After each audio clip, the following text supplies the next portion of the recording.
بسم اللہ الرحمن الرحیم۔ السلام علیکم۔ آج ہم آپ کو ایسا واقعہ بتانے جا رہے ہیں جو کراچی کے ایک نجی ہاسپٹل میں پیش آیا۔ خاتون کے ساتھ ڈاکٹر نے ایک ایسی شرمناک حرکت کی، اس بارے میں سن کر آپ بھی حیرت میں ڈوب جائیں گے۔ کہلانے والے ڈاکٹرز کہ اپنے مریض کے ساتھ ایسا بھی کر سکتے ہیں، تو یہ واقعہ ہمارے لیے بہت سے سوالات چھوڑتا ہے۔ کیا اصل ذمہ دار کون ہے؟ کیا ہمیں اس ڈاکٹر کو کوسنا چاہیے؟ اس واقعے کی ذمہ دار وہ خاتون ہیں یہ واقعہ پیش آیا، یا پھر ہمیں اس کے لیے کسی اور کو قصوروار ٹھہرانا چاہیے؟ تو ان کی کہانی سنانے کے ساتھ ساتھ ہم ان تمام سوالوں کے پر بھی بات کریں گے۔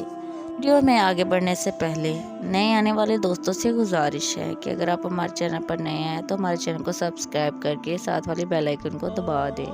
خاتون نے اس نیت سے واقعہ ہمارے ساتھ شیئر کیا ہے، واقعہ سے باقی خواتین سبق حاصل کر سکیں، اس کے روپ میں چھپے ان درندوں پر اندھا اعتماد نہ کریں۔ یہ واقعہ ایک 40 سالہ خاتون کا ہے جس کا نام شازیہ ہے۔ کراچی میں رہائش پذیر ہیں۔ کہتی ہیں کہ وہ ایک شادی شدہ خاتون ہیں اور ایک گارمنٹ فیکٹری میں ملازم ہیں۔ ڈیوٹی ایک ہفتے کے لیے دن میں ہوتی ہے اور ایک ہفتے کے لیے رات میں ہوتی ہے۔ کہتی ہیں کہ ان کے 3 بچے ہیں اور تینوں بچے آپریشن کے ساتھ پیدا ہوئے، جیسے ان کی کمر میں اکثر اوقات درد پیش رہتی۔ یاد رہے کہ جن کے بچے آپریشن سے ہوتے ہیں ان کی کمر میں ہمیشہ پین رہتی ہے، کیونکہ ان کی ریڑھ کی ہڈی میں ایک ایسا انجیکشن لگایا جاتا ہے، ہوشی کا انجیکشن ہوتا ہے۔ انجیکشن کے بعد عورتوں کو اکثر و بیشتر یہ شکایت رہتی ہے، اور شازیہ کو بھی یہی شکایت رہتی تھی۔ اوقات کام کرنے کی وجہ سے یہ درد زیادہ ہو جاتا تھا۔ ایسا ہی ہوا کہ اس کو یہ درد ہو رہا تھا تو اس نے اس بات کا ذکر اپنے شوہر سے کیا۔ مصروفیات کی وجہ سے وہ وقت نہ نکال سکا اور وہ شازیہ کو ڈاکٹر کے پاس نہ لے جا سکا۔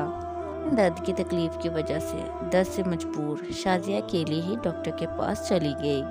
شازیہ کے بچے چھوٹے تھے اور وہ اسکول جاتے تھے، اس وجہ سے وہ ان کو اسکول بھیجنے کے بعد اکیلی ہی ڈاکٹر کے پاس چلی گئی۔ ایک نجی ہاسپٹل میں جاتی ہے اور اپنا نمبر لکھوا کر سائڈ پر ٹیبل پر انتظار کے لیے بیٹھ جاتی ہے۔ آتا ہے تو وہ ڈاکٹر کے کمرے میں جاتی ہے اور بدقسمتی سے ڈاکٹر کے کمرے میں کوئی بھی نہیں ہوتا، تو وہ ڈاکٹر کے کمرے میں داخل ہو جاتی ہے۔ شازیہ سے اس کی تکلیف کے بارے میں پوچھتا ہے تو وہ ڈاکٹر کو بتاتی ہے کہ اس کی کمر میں شدید درد رہتا ہے، تو ڈاکٹر اس سے پوچھتا ہے اور دوسرے ٹیسٹ کرنے کے بعد ڈاکٹر شازیہ کو بیڈ پر لیٹنے کا بولتا ہے۔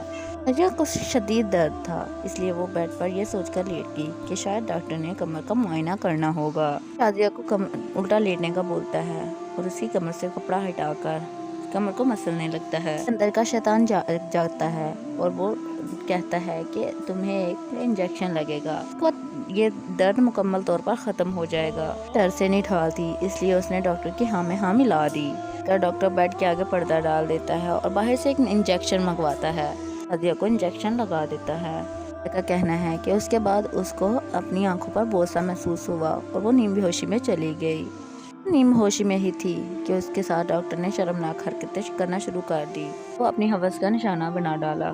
شازیہ کہتی ہے کہ جب مجھے ہوش آیا تو تب اس کا شوہر اس کے سامنے تھا، اس کا ہاتھ پکڑ لیا، وہ مجھے تسلی دے رہا تھا، شکر ہے تم زندہ بچ گئی ہو، بتایا ہے کہ تمہیں کوئی دماغی دورہ آیا تھا لیکن تم اب بالکل ٹھیک ہو۔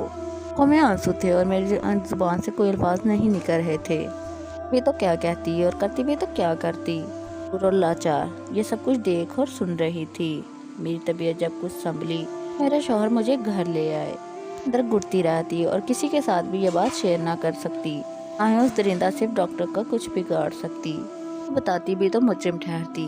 تو کچھ عرصہ اندر ہی اندر گھٹنے کے بعد میں اپنی کہانی میڈیا میں اس لیے لائی کہ یہ جو درندہ سب ڈاکٹرز درندوں کی کرتوتوں سے پردہ اٹھا سکوں، اور میری کوئی بہن ان ڈاکٹرز پر اندھا اعتماد نہ کرے۔ دوستو، یہ تو تھی شازیہ کی کہانی۔ سوالات کی جانب کہ اس ساری کہانی میں قصور کس کا ہے، تو قصوروار ٹھہرایا جائے۔ اگر ہم ڈاکٹر کو بے قصور سمجھے تو بھی زیادتی ہے، اور نہ ہی ہم شازیہ کو بے قصور کہہ سکتے ہیں۔ ان دونوں کے علاوہ بہت سے لوگ بھی ایسے ہیں جو قصوروار ہیں، وہ تو قصوروار ہے ہی، کیونکہ اصل درندگی تو اس ڈاکٹر نے ہی کی ہے۔ واضح رہے کہ ہم ایک ڈاکٹر کی وجہ سے تمام ڈاکٹرز کو قصوروار نہیں کہہ سکتے۔ ویڈیو کا مقصد ڈاکٹرز کو تنقید کا نشانہ بنانا ہے۔ ایسے درندہ صرف ڈاکٹرز اس پیشے کے ساتھ ضرور منسلک ہیں۔ خواتین کو چاہیے اور ان کے خاندان والوں کو چاہیے کہ ڈاکٹرز پر اعتماد ضرور کریں، لیکن اسلام کے دائرے میں رہ کر۔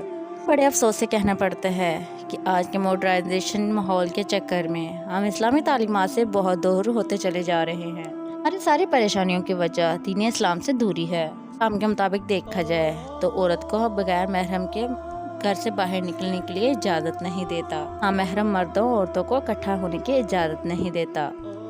البتہ اسلام تو اس بات تک کا درس دیتا ہے کہ اگر دروازے پر کوئی آدمی آ جائے، نامحرم آ جائے، تو اس کے ساتھ سخت لہجے میں بات کی جائے۔